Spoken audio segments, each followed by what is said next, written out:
ایک نہایت عمیق مطالعہ کتابوں کا شروع کرتا ہے اور کتابوں سے زندگی کے حقائق کو جاننے کی کوشش کرتا ہے تو وہ اپنا اوڑھنا بچھونا جو ہے بک ریڈنگ کو ہی بنا لیتا ہے۔ ان کتابوں سے وہ بڑی آسانی سے زندگی کے یہ جو 15 سال ہیں وہ گزار دیتا ہے۔ وہ جو بینکر ہے 15 سال گزرنے کے بعد ایک شام بڑا پریشان کھڑا ہے کہ میں نے ایک بھلے آدمی کی زندگی کو خراب کر دیا، ایک چھوٹی سی بات پہ، چھوٹی سی شرط پہ اس کی زندگی کے 15 سال کو ضائع کر دیا۔ مجھے ایسی شرط نہیں لگانی چاہیے تھی۔ اب جب کہ میرے پاس مال و دولت بھی نہیں ہے اور میں نے اس کو 2 ملین کی خطیر رقم بھی دینی ہے تو کیوں نہ میں اسے جان چھڑا لوں اور اسے مار دوں۔ یہ وہ سوچتا ہے اور یہ سوچ کے جہاں وہ بند ہوتا ہے وکیل وہاں جاتا ہے اور کھڑکی سے دیکھتا ہے کہ وہ نیم مردہ حالت میں ناکارہ صورتحال میں پڑا ہے۔ وہ کہتا ہے کہ نیم مردہ آدمی کو جو ہے نا مارنا میرے لیے بہت آسان ہوگا۔ خیر وہ اس کمرے میں داخل ہوتا ہے، اس کو مارنے کی نیت سے گیا ہوا ہوتا ہے تو وہ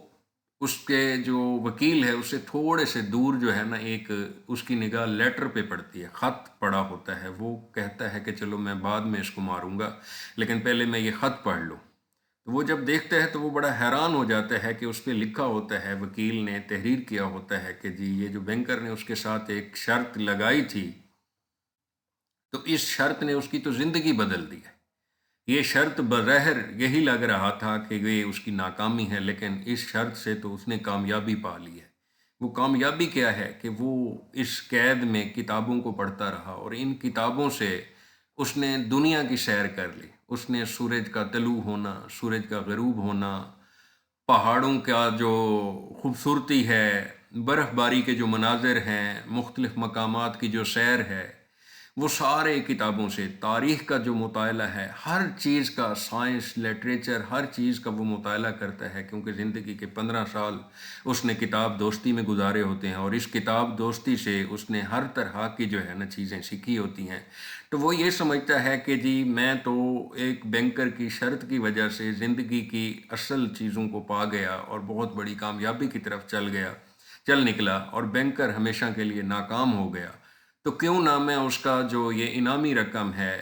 یہ اس پہ بوجھ نہ ڈالوں اور کوشش کروں کہ یہ انعامی رقم اسے بچ جائے اور میں آج یا کل قید سے بھاگ جاؤں۔ اگلے دن اس کی قید کی جو ٹائم ہے وہ پورا ہونا ہوتا ہے۔ وہ یہ چاہتا ہے کہ میں جو مقررہ ٹائم ہے اس سے 4-5 گھنٹے پہلے بھاگ جاؤں گا تاکہ میں شرط ہار جاؤں اور اس کو انعامی رقم نہ دینی پڑے۔ تو یہ بینکر پڑھ کے بڑا شرمندہ ہوتا ہے اور بڑا حیران ہوتا ہے کہ جی ایک آدمی وہ کس طرح کی سوچ رکھ رہا ہے کہ زندگی کی کامیابی کو وہ پا گیا ہے اور وہ اپنے آپ کو کوس رہا ہے کہ وہ کس طرح ناکام ہو گیا ہے۔ تو خیر اسی سوچ کے لے کے شرمندہ حالت میں وہ باہر آ جاتا ہے اور اگلے دن صبح ہی صبح جو بینکر کے گھر کے سیکورٹی گارڈ ہیں وہ اسے آ کے بتاتے ہیں کہ جو وکیل 15 سال سے ہم نے پابند کر رکھا تھا، قیدی بنا رکھا تھا، وہ بھاگ گیا ہے۔ تو بینکر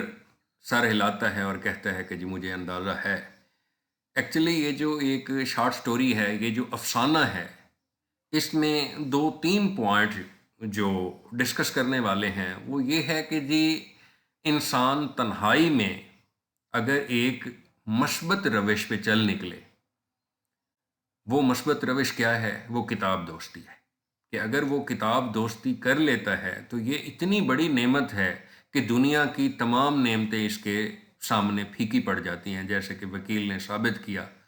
کہ دنیا جہان کی جو ساری نعمتیں تھیں، جو آزادی تھیں، وہ کتاب دوستی کے مقابلے میں وہ پیچھے رہ گئی ہیں۔ تو جبکہ بینکر آزاد ہے اور زندگی کے جو آزادانہ زندگی ہے اس کی عیاشیوں میں وہ مگن ہے اور بظاہر وہ اچھی زندگی گزار رہا ہے، لیکن آخر پہ اسے اندازہ ہوتا ہے کہ اس کی جو دولت ہے، اس کی جو رقم ہے، اس کا جو مال ہے، وہ سارا ختم ہو گیا ہے اور وہ ناکام ہے اور اس نے بہت سے گناہ اس سے سرزد ہو گئے ہیں۔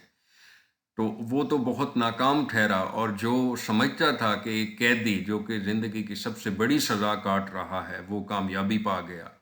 تو لہٰذا ڈائریکشن جو ہے وہ صحیح ہونی چاہیے۔ اگر ڈائریکشن انسان اپنی صحیح کر لے تو وہ فلاح کا راستہ پا سکتا ہے، وہ کامیابی کا راستہ پا سکتا ہے۔ ضروری نہیں ہے کہ اگر وہ قید و پابند میں ہے تو وہ ایک ناکام زندگی گزار رہا ہے، نہیں، وہاں بھی وہ کامیاب زندگی کی بنیاد رکھ سکتا ہے، بلکہ کامیاب زندگی گزار سکتا ہے، جیسا کہ اس کہانی سے ظاہر ہے۔